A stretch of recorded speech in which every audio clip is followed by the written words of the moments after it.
A dark and sinister mystery unfolds in the heart of Halifax, Nova Scotia, as the tragic death of 19-year-old Gursimran Kaur sends shockwaves across the nation. The Indian origin teen, who worked at a local Walmart store, was found dead in a walk-in oven, sparking a flurry of theories and speculation about the circumstances surrounding her untimely demise. As the news of Kaur's death spread like wildfire, TikTok users began to weigh in on the possible reasons behind the tragedy, with many pointing to a palpable case of murder. The gruesome discovery of Kaur's charred remains inside the oven has left the community reeling, with many questioning how such a horrific incident could have occurred in a place of work. According to Kaur's co-workers, it is virtually impossible to get stuck inside the oven unless someone has deliberately pushed her in or willed to murder her.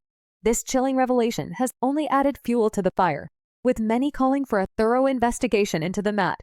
The Economic Times reported that the police are indeed investigating the case, but so far, they have been unable to determine how Kaur ended up trapped in the oven.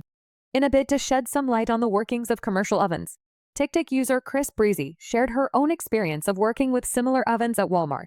Breezy explained that the oven she used could only be turned on from the outside, and that the door handle was really hard to open. She also revealed that it is close to impossible to fit inside the oven, and that one has to crouch inside to get in. Perhaps most damningly, Breezy pointed out that there is an emergency latch inside the oven, and that workers are not even required to get inside the oven physically. Breezy's testimony has only added to the growing suspicion that Kaur's death may not have been an accident. Her suggestion that there may have been an involvement of a second person in the case has sent shockwaves across the community, with many calling for justice for the young victim. As the investigation continues, one thing is clear: the truth behind Gursimran Kaur's tragic death must be uncovered, and those responsible must be held accountable.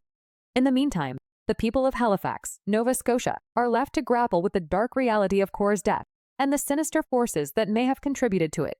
As the community comes together to mourn the loss of a young life, one thing is certain: the memory of Gursimran Kaur will not be forgotten, and her family will not rest until justice is served.